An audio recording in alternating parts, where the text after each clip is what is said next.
Ex broke up with me back in January and then missed me after a day. She then broke up with me in February, rebounded for 2 days, and got back with me. So I'm assuming that means that you're back together right now, and you're kind of wondering what the future might hold. So attraction has been obviously fading with her. There's been some sort of vulnerability to where she's not sure about the future with you.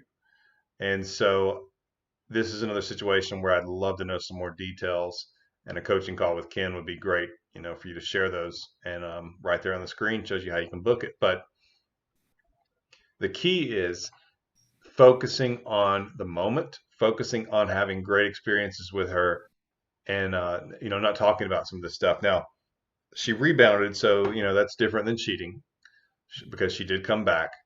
And if she's confused, doesn't know what she wants, you two aren't married, and you were broken up, these are difficult things, and some people just can't take it going forward. But I would say that you really need to focus on the moments. Okay, lead her, and what I mean by that is plan out the evening. Say, I'm going to pick you up at 6 o'clock, dress like this, bring an extra change of clothes because we're going to do something else, and show her a great evening where you two have a wonderful time together. And it doesn't have to be expensive. That's not what I'm saying at all. It just needs to be something that allows the two of you to interact, to be intimate. I'm talking about mostly emotional intimacy, though obviously physical intimacy is something that usually happens and is a great thing that brings you two closer together, especially within marriage. And so, that's where your focus needs to be. And I would encourage you not to talk issues and that kind of stuff, because rarely does anyone say, man, we talked through our issues and I think that he's so hot now or she's so hot now. You need to talk through issues, but I would suggest you do it one at a time for a small amount of time and move on. You can make a little bit of progress, but if you keep attraction and positive experiences at the forefront, she's not going to want to leave, assuming you two are good for each other. And again, that might take a coaching call to find that out. But those are my thoughts on it. Ken? Yeah, I agree. And a lot of times, if they're doing the back and forth, sometimes because of doing the back and forth, you feel the need to reassure, which, like what you were saying, it can actually have the negative effect. So try to stay in the moment. Like a lot of times, shifting away from, "Hey, we're going to be together. We're really going to be together forever now," or "We're really going to make this work." You get And he, excited at the reconnection, right? Sorry, what are you saying? I was going to give you some more information for your answer because he added another one. He bought another, or he paid for another answer here. He says she then broke up with me again and got back into another relationship around 1 or 2 weeks. Bear in mind, I am blocked everywhere. So that's a new wrinkle.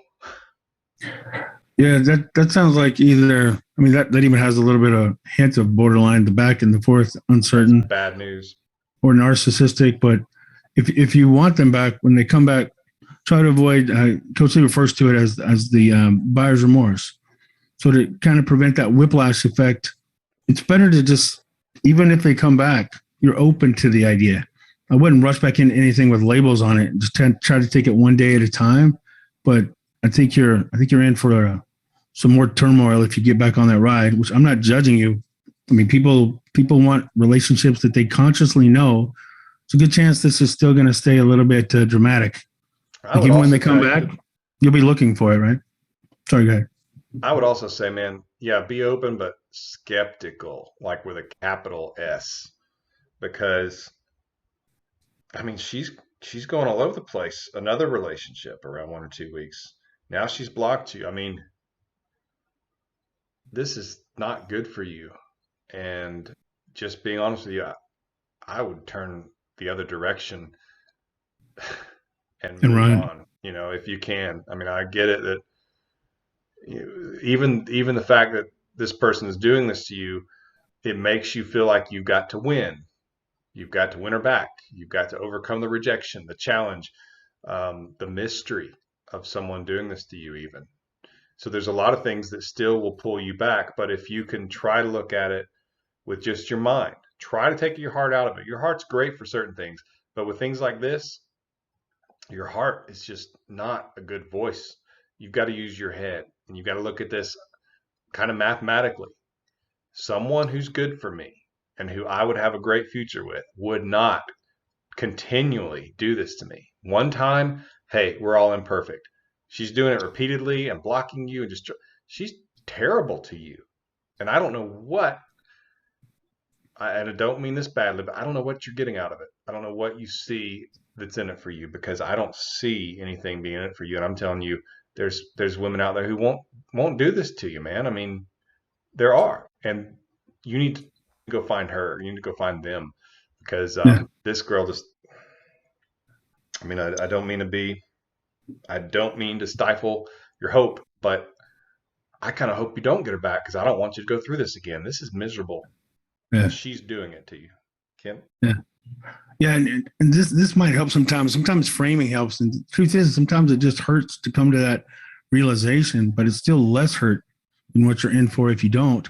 We try to frame it like this. Sometimes we get caught up in a relationship, and you have the good and the bad, and the good days make you think, "Oh, it's so worth it." But try to realize if she came back, if she called you right now and said, "I want you back. I'm breaking up with that other person," you'd feel elation, right? You'd feel euphoric, it'd be exciting. The anxiety goes away. But within the hour, you'd probably be wondering, I wonder how long.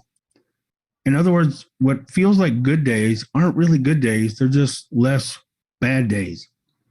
You have to accept that if you stay in this relationship, you don't have the ability to, I'm going to spend the next week knowing I'm in a secure relationship and that I know they're going to be there next month, just like they can count on me.